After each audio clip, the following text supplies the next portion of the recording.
Paranin na kayo mga kaibigan. Tayo magluluto naman na rin. Lechon. Gagawin ko rin lechon paksiw. Kaway pihong. Maganda na naman ang umis ni Commander. Ay pagkaganda rin mga lutuin eh. Pihong ang ngitay hanggang tainga. Abay, kaya nagluluto lagi ng masarap eh. Parang pamilya ay mapakain ng maayos. At laging habang nakakain nakaumes. Oh, ay husay. May nagsasabi ngang kahil ka magluto noon. Di naman maalam. Ba, niluluto ko'y kain ko. Ay siya. Ay sino pang kakain? Kundi kami.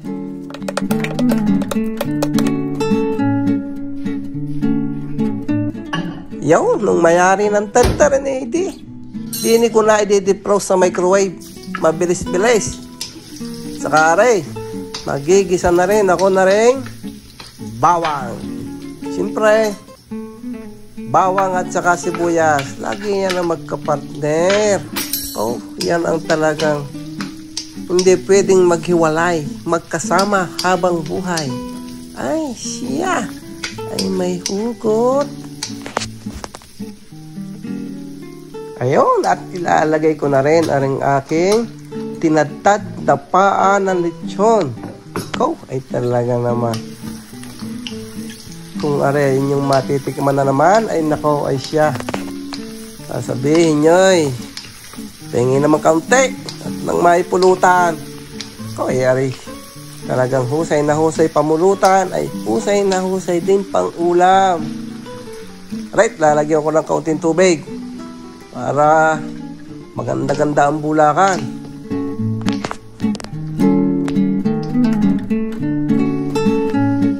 Arit, lalagyan ko na rin mantumas. Ay, ari, ang tunay na pampalasa na rin, aring mantumas na rin. Pag hindi pa pinapaksiw, ang mantumas, sausawan. At pagka naman niluto na ng papagarne, ay di yung mantumas na yan naman eh, gagawin ng pasabaw, kasama na sa sabaw. Ay talaga kung hindi taktak ng maigay, ay hindi lumabas-labas ang limang tumas na rin. May kunat eh.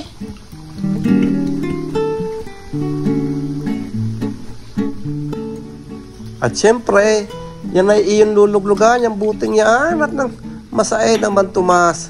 Sayang din. Tsaka sisipag-sipagan na rin ang paghahalo at talagang kailangan yan ay halong-halo lagi.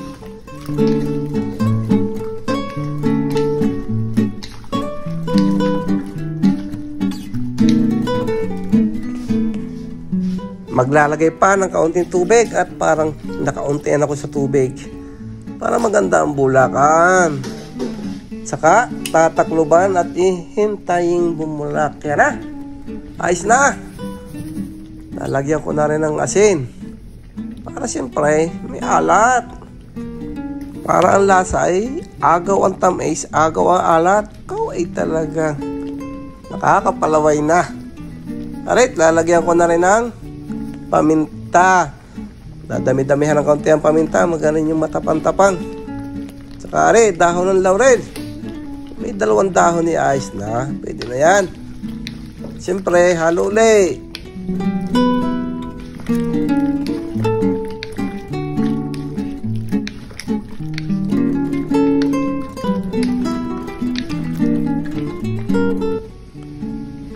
Ayon, unang tikim, matabang agad. Ay, dagdag pa ng isang mantumas para makuha ang tamang lasa na gusto ko. Ay, ari sa isang buting ari. Panamang-panama na. Siguradong-sigurado na ako din eh.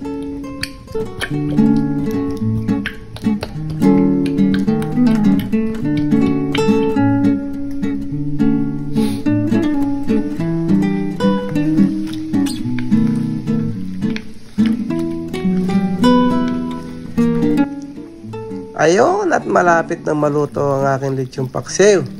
Kaya lalagyan ko na ng suka. Kasabihan, Pag naglagay ng suka, ay wag muna nga haluin. Abay, di wag.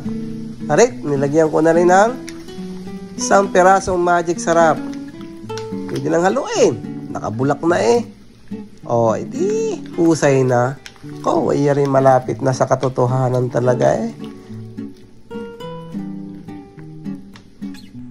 Ito na po, ang lumabas sa tawas. Tingnan nyo ga, tingnan nyo. Ay, pag hindi kayo naglaway din eh. Siya, kain na ho. Thank you sa inyong panonood. God bless you.